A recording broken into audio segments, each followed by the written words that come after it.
Olá, meus queridos irmãos, a paz do Senhor. A luta continua. Isso não é um slogan, tá? Não é um slogan político ou comercial. Esse é o título da nossa lição de hoje. Estamos hoje chegando a uma lição importantíssima nesse trimestre, porque ela marca. Nós começamos agora a estudar a segunda carta de Paulo a Timóteo. A luta continua é o título dela. E é interessante, nós estamos estudando o primeiro capítulo dessa segunda carta. A lição é a lição de número 8. O objetivo é lutar pela propagação do Evangelho, pelo espalhamento do Evangelho. Tá? Esse é o foco. E como temos tratado nos estudos que fazemos agora do livro de Atos dos Apóstolos, nós estamos vendo que o foco não pode ser perdido, porque as tribulações continuarão a acontecer. E como é propício isso? Porque essa segunda carta, ela é escrita em um ambiente realmente muito difícil para o homem e não era menos difícil para Paulo. Às vezes dá essa impressão que Paulo era um super-homem, não era. Paulo ele tinha também deficiências, lutas e era assediado pelo pecado, assim como nós somos. Esse homem foi fiel, porque ele não perdeu o foco. É algo que foi treinado em sua vida desde sua conversão, passou por todo o período em que ele, com a sua caravana missionária, em 3 viagens missionárias e uma outra também que é considerada missionária, quando ele vai para Roma, é a primeira prisão dele, e nesse caso aqui ele está na sua segunda prisão, já no tempo do imperador Nero. O início dessa lição diz assim: iniciamos hoje o estudo da segunda carta de Paulo a Timóteo. Trata-se de uma carta pessoal e de natureza pastoral, verdadeiramente. É assim que é o conteúdo dessa carta. Mas ela é relevante para nós hoje, ele coloca aqui 3 motivos. Aprendemos na carta que devemos guardar o depósito da fé que nos foi confiado por Deus. Primeiro ponto. Aprendemos na carta que devemos pagar o preço do sofrimento para que o Evangelho seja preservado e pregado. Esse é um caso que é pagar o preço, viver longe do pecado, ter uma vida coerente com o que se prega, não ser crente somente no domingo e na quinta-feira e nos dias que tem culto, mas ser cristão de verdade em todo o tempo na vida, em toda situação, com equilíbrio, fortaleza, fé e graça, contando sempre com a misericórdia de Deus e fazendo o máximo para ser digno desse chamamento que nós temos. Tá? E ele fala ainda, aprendemos que Paulo estava preocupado com a continuidade do Evangelho para as futuras gerações. Isso aqui já engloba essas informações sobre a carta, escrita no ano 64, entre 64 e 66, porque se associa isso realmente a Nero e ao incêndio criminoso na cidade de Roma, o qual acaba com quase todos os bairros, mas um bairro cristão e também judeu por consequência, né? Ou judeu e por consequência cristão, porque o cristianismo crescia no meio do judaísmo, eles foram preservados. Então a perseguição se acende de maneira ardorosa, e evidentemente que os líderes ali foram os mais buscados, e Paulo um desses. Paulo ele está em uma segunda prisão que não era aquela prisão residencial que ele estava quando nós fechamos a leitura do livro de Atos. Essa segunda prisão era uma prisão chamada Marmetina, da qual muitos saíram dali já mortos, condenados romanos já saíram dali mortos. E Paulo, segundo a tradição e segundo alguns outros escritos extra-bíblico, eu não falei antibíblico, extra-bíblico, nos contam que Paulo foi decapitado, tá bom? Então, quer dizer, uma condenação romana, cruel, difícil, rápida, nesse sentido, tá? Mas também exemplar, porque isso era feito geralmente em um lugar público, para que as pessoas pudessem ver, tá bom? Essas informações sobre a carta, eu considero dada aqui, tá? O conteúdo da carta, dê uma olhada aí na sua lição. Ele diz o seguinte, né, aqui bem no comecinho, o seu principal objetivo era fortalecer e encorajar Timóteo para a tarefa árdua que Paulo em breve iria abandonar. Abandonar porque ele largaria? Ele ia voltar para Tarso? Não, queridos. É porque Paulo já tinha plena consciência de que ele estava condenado e que ele realmente seria executado. É nesse ambiente que essas doces linhas e firmes linhas são escritas para esse jovem pastor que era filho na fé de Paulo e que tinha um grande potencial.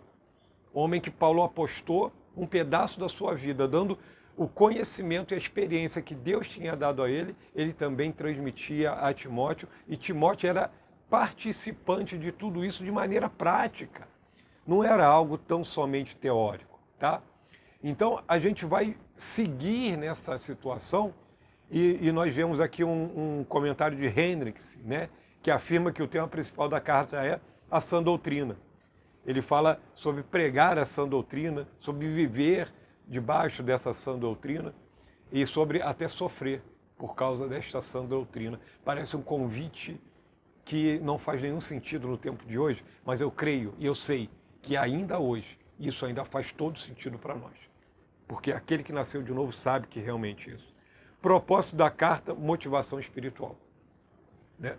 Bem no início nós vamos ver isso, ele falando e reforçando, e ainda assim que estivesse preso em uma situação difícil, nós percebemos a direção do Espírito Santo na pena de Paulo, o jeito que é escrito, esse conteúdo maravilhoso. Esse capítulo primeiro que nós lemos dessa segunda carta, ele vai reforçar a Paulo, a Timóteo, da onde ele vem, vai falar da sua conversão, da fé que habitou primeiro em sua avó e sua mãe, duas mulheres, quer dizer, uma mãe, outra que foi mãe duas vezes, que é o caso da avó. Fala sobre o produzir isso, da onde ele vinha, do ficar, sabe? Ele começa de maneira habilidosa, e os capítulos que se seguem serão maravilhosos. O destinatário da carta é Timóteo, e Paulo deseja encorajá-lo, bem no finalzinho aqui, a continuar lutando pelo Evangelho. Para isso ele usa inicialmente 3 argumentos. É o que nós veremos agora, dando privilégio a esse primeiro capítulo. Argumento número 1, Timóteo era um filho querido. Paulo escreve ao amado filho Timóteo. Ele é chamado por Paulo de amado filho. Trata-se de uma paternidade espiritual. Timóteo é filho porque Paulo foi usado por Deus para a sua conversão. E também para o crescimento, para o tratado, para o estar do lado, ao fazer crescer. É a responsabilidade que se tem muitas vezes. Não é só pregar e ir embora. Não é simplesmente pregar em alguns lugares, né? Você tem que fazer isso, tem que pregar e ir, mas tem que deixar a gente responsável ali, como é o caso de Atos capítulo 14, que estudamos semana passada, na quinta-feira passada.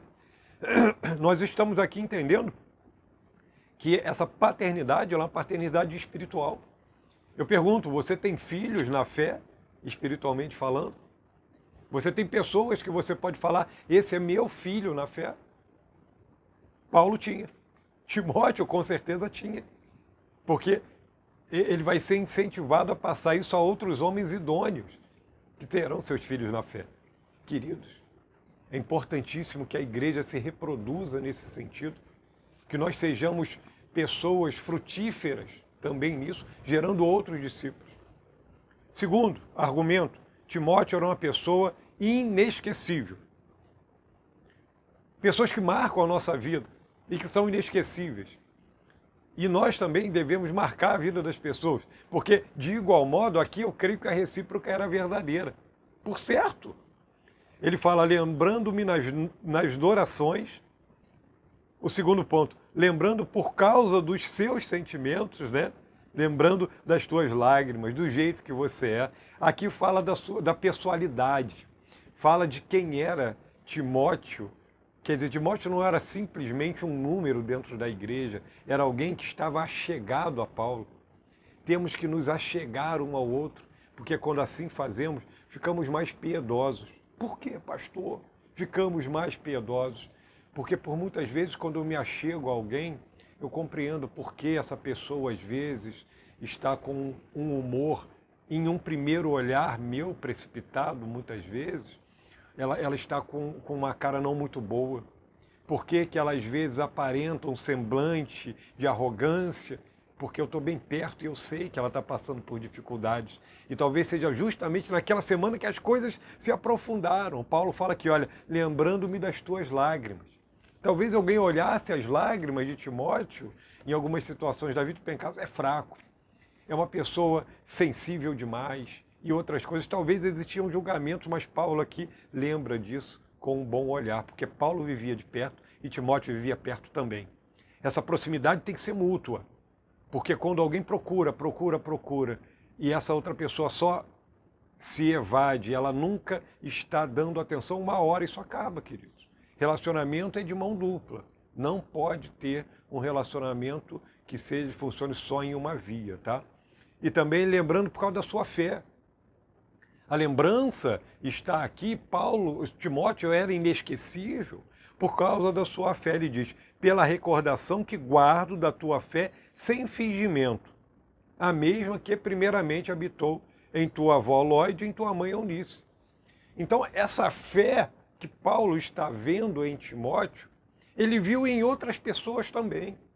Mas em especial para quando ele olha para esse amado filho na fé, ele vê que isso vem da raiz do seu lar. Muitas pessoas hoje se convertem, vêm de um lar pagão, onde não existia um ensinamento cristão adequado, onde se vivia muitas vezes um outro tipo de modo de adoração e às vezes até a ausência desse modo. Então você não se espelha nisso, mas observe que aqui Paulo está falando que lembra dele por causa da sua fé. É essa fé. Então, queridos, que nós sejamos lembrados pela fé que temos em Deus, pela certeza que nós temos naquilo que nós não estamos vendo. Essa fé que faz mover o sobrenatural, essa fé ativa que faz com que a gente viva totalmente distante e na luta diária contra o pecado que tão de perto nos rodeia. Ele era inesquecível. E o terceiro argumento é, Timóteo era uma pessoa capaz. Aos olhos de Paulo, e creio eu com firmeza, aos olhos de Deus, Timóteo estava sendo trabalhado para que pudesse ser usado por Deus. E isso acontece ao mesmo tempo, concomitantemente. Ou seja, Deus vai aperfeiçoando enquanto usa. Mas uma hora vai chegar aquele ponto em que verdadeiramente ele vai usar, porque está preparado para aquela obra que o Senhor está colocando no coração da pessoa. Timóteo era um jovem pastor, 1 Timóteo 4, 12. Naturalmente tímido, 1 Coríntios 16, 10. Sofria de algumas doenças, 1 Timóteo 5, 23. Humanamente era um vaso fraco, que tinha que continuar na guerra lutando o bom combate. O desânimo era inevitável. Paulo sabia disso e resolve admoestá-lo. Verso 6. Timóteo foi chamado e ordenado para um ministério pastoral. Ele havia recebido o dom do Espírito Santo ou a capacitação de Deus para trabalhar.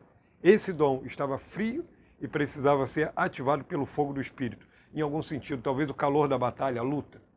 E aí nós vamos ver toda essa argumentação feita por Paulo. O versículo 6, por exemplo, diz assim: por este motivo te lembro que despertes o dom de Deus que existe em ti pela imposição das minhas mãos.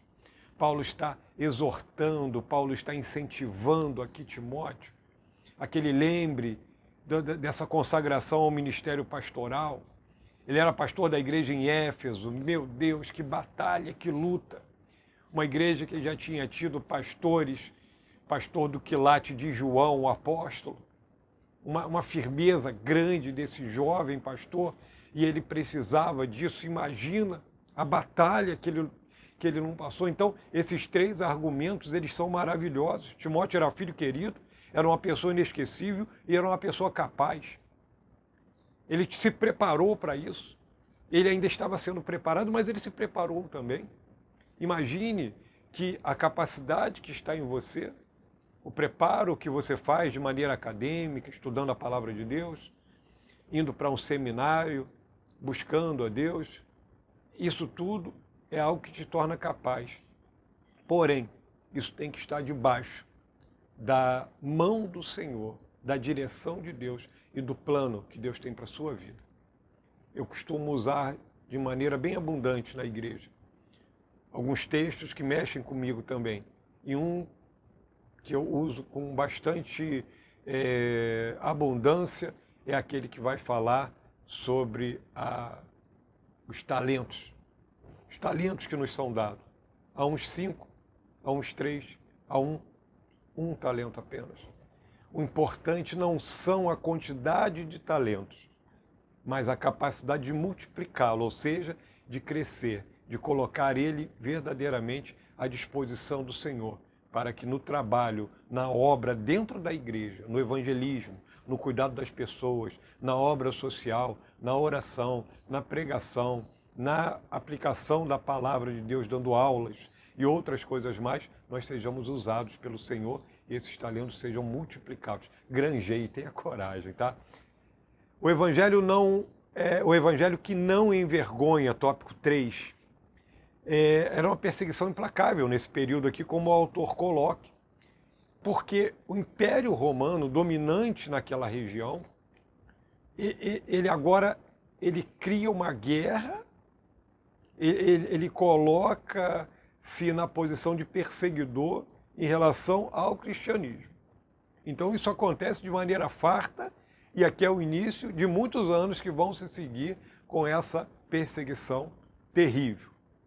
Bem aqui no meio desse terceiro tópico está assim: não te envergonhes, portanto, do testemunho de nosso Senhor, nem do seu encarcerado, ou prisioneiro, que sou eu, é o verso 8.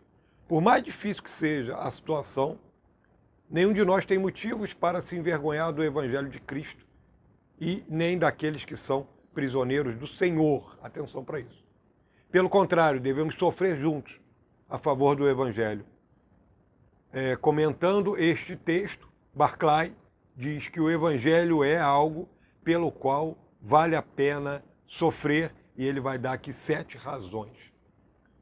Parece um convite inusitado, parece algo que não faz parte do Evangelho para algumas pessoas, mas eu sei que para você faz. Porque quem tem vida real com Deus sabe que, em algum grau, o sofrimento pelo Evangelho faz parte da vida cristã. Aquela pessoa que nasceu de novo, evidentemente, ela tem uma alegria, que é uma alegria inicial.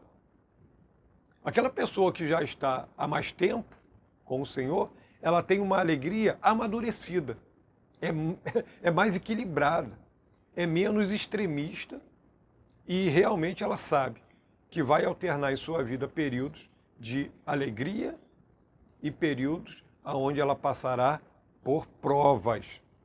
Isso não quer dizer que ela não terá alegria ao passar por provas, mas para isso tem que ter um amadurecimento na fé, tem que andar um pouco mais. Primeiro ponto que ele vai falar, a primeira razão é o Evangelho de poder. Segundo o poder de Deus, verso 8. Ele é o poder de Deus para a salvação daquele que crê. A capacidade do homem, ela vem de Deus. Esse poder que faz com que o homem seja usado por Deus, ele vem por Deus. Nós devemos estar à disposição. O autor fecha assim: e o poder de Deus capacita o crente para vencer todo tipo de sofrimento, perseguição e tribulação. A natureza do Evangelho é poderosa. Ela é poderosa e ela não está apoiada em argumentos humanos, porque o Senhor Jesus, ele escolhe 12 homens simples, cheios de defeitos, assim como nós somos, para fazer parte do apostolado. Um desses o trai. E assim nós poderíamos citar algumas outras coisas. Por exemplo, todos os outros abandonaram. Somente João esteve aos pés da cruz e coisas desse tipo, no momento mais difícil. Mas ele é um evangelho de poder, porque é justamente através desses vasos de barro que o Espírito Santo tem trabalhado. Eu e você somos a geração do tempo atual. Nós temos que ter isso em nós, que é o poder de Deus manifestado através de nossas vidas. A Ele toda a honra e toda a glória. É o evangelho de salvação. Quem nos salvou? Salvar. Quem nos salvou? Quem não? Perdão. Que nos salvou? Salvar significa livrar, libertar e, consequentemente, dar a vida eterna. Aí tem os textos de Romanos e 1 Coríntios também importantíssimos para a nossa meditação. Salvação. Ele é o evangelho de salvação. Porque é através desse evangelho, dessas boas novas, que nós compreendemos que Cristo nos salvou. É através dele que isso é revelado pelo Espírito Santo ao coração de cada um de nós. Imaginem que isso faz parte do crescimento da igreja. A propagação do Evangelho. É crente gerando crente. Nós vamos ver aqui, se voltássemos atrás, lá no primeiro capítulo, nós vamos ver que Paulo está preocupado com a preparação da nova geração. E ali fala, quer dizer, nós temos sido pessoas frutíferas nesse sentido, eu pergunto para você. Você pode dizer, eu tenho filhos na fé? Repito isso. Você tem filhos na fé? Você se envolve com o preparo das pessoas que aceitam Jesus? Você traz pessoas para ouvir o Evangelho na igreja, nos cultos? Você trabalha com algum novo convertido? Você ora?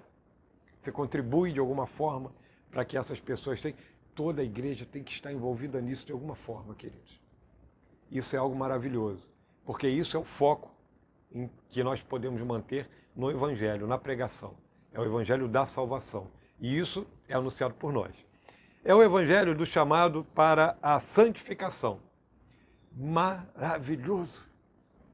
Porque os nossos problemas não estão simplesmente no fato de que nós temos um inimigo que luta contra nós diariamente, a cada segundo de nossa vida. Não é isso. O nosso problema não está no mundo que é totalmente influenciado pelo inimigo e que apela a todos os nossos sentidos, inclusive os sentidos emocionais, e nos faz olhar para onde não deveríamos olhar. O nosso problema não está propriamente dentro de nós mesmos, como temos essa luta com o homem interior. Os nossos maiores problemas, eles estão realmente relacionados ao nos afastar de Deus. Quando nos afastamos de Deus, invariavelmente, 100% das vezes, nos aproximamos do inimigo de nossas almas, ou dos inimigos da nossa alma. Porque nós acabamos já nos aproximando das coisas que não são do Senhor. E a ausência de Deus é algo terrível em nossa vida. O distanciamento dele. Então o Evangelho é o Evangelho chamado para a santificação. E santificar-se é estar mais perto de Deus.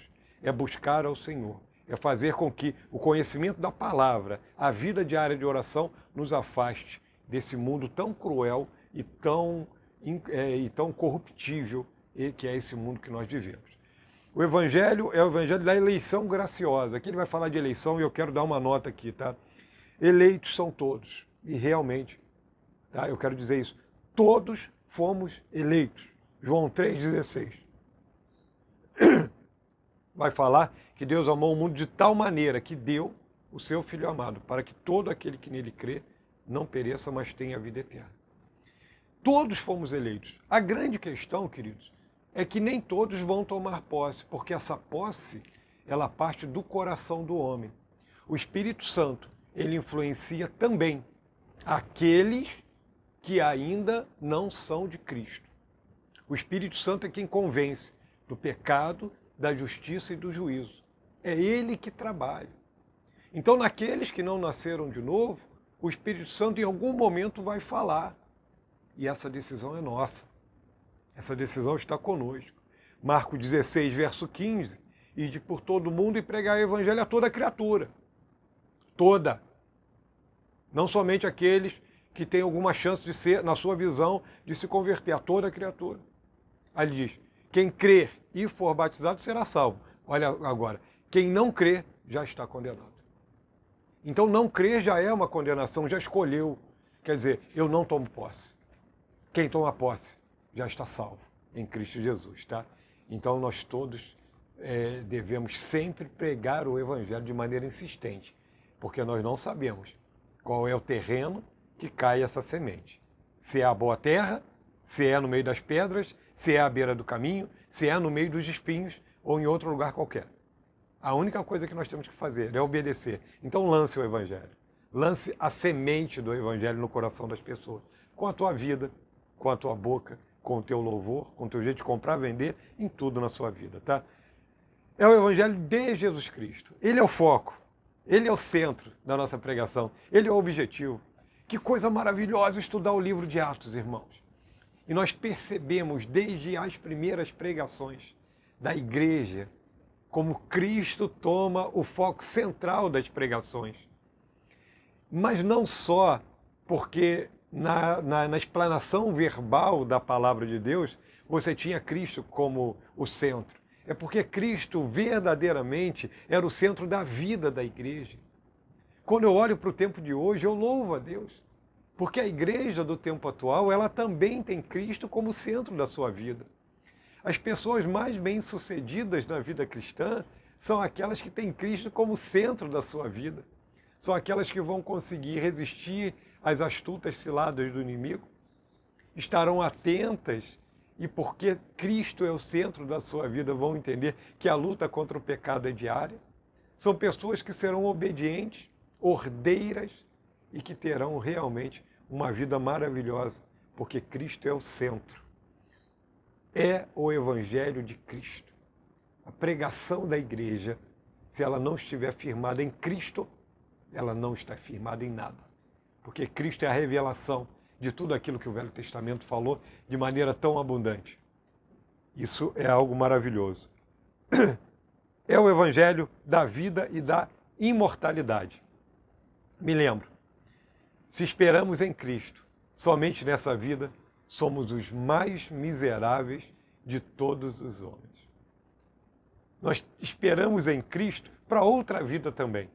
Mas observe uma coisa, uma sutileza do texto.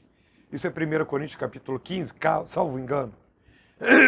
Perdão, engasguei um pouquinho. Salvo engano é 1 Coríntios 15, não lembro o versículo agora. Mas se esperamos em Cristo somente nessa vida, somos mais miseráveis de todos os homens, pode dar uma impressão que você pode viver nessa vida do jeito que você quiser. E isso não é verdade. Porque nós já vivemos aqui como se estivéssemos no céu, nesse sentido. Porque nós nos aproximamos de Deus. As batalhas continuam, a luta continua. Mas você vive aqui ainda dessa forma mista. Ainda com esse corpo não transformado, mas lutando para que, quando chegar essa hora, você tenha espalhado a semente do Evangelho aqui. E que você realmente vá para a vida eterna, que já começou aqui desde o dia que você aceitou Jesus, mas que você vá para essa vida eterna com algum tipo de sentimento que aqui na Terra você fez alguma coisa. Então, queridos, é o Evangelho da imortalidade, da vida. A vida sempre vence. Último ponto, é o Evangelho do serviço. Por que ele finaliza para mim de maneira brilhante nesse sentido? Porque é o Evangelho do serviço.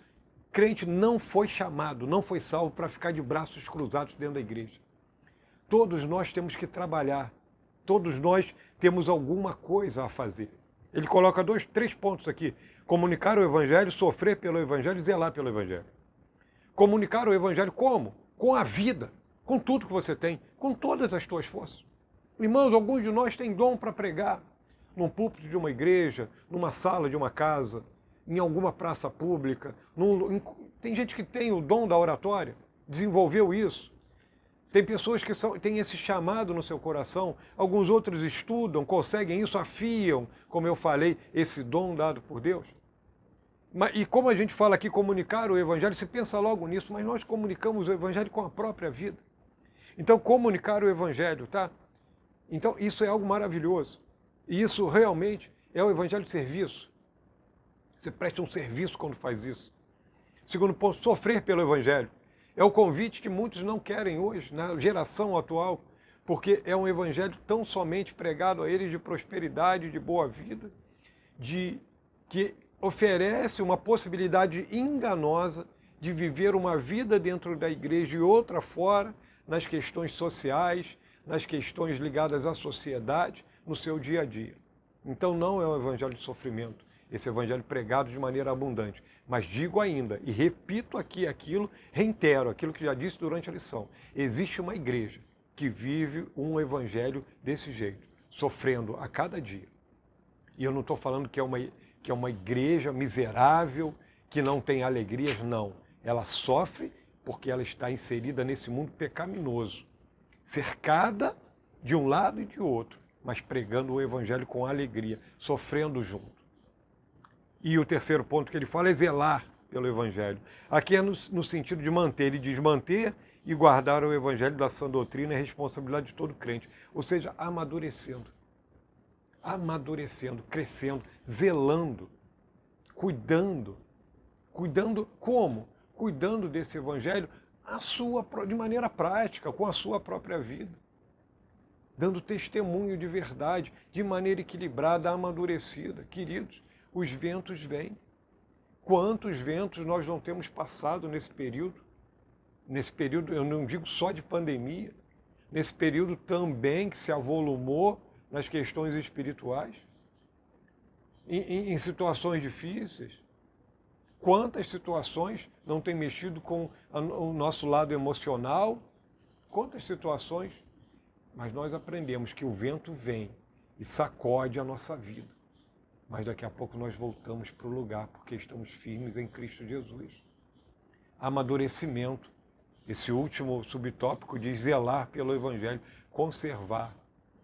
Zelar quer dizer colocar no lugar aquilo que está faltando, repor. Repor porque houve um desgaste. Que o Senhor te abençoe. Aqui, Paulo está escrevendo com toda a propriedade. E o título da lição é A Luta Continua. E eu finalizo dizendo isso para você. Querido, a luta continua.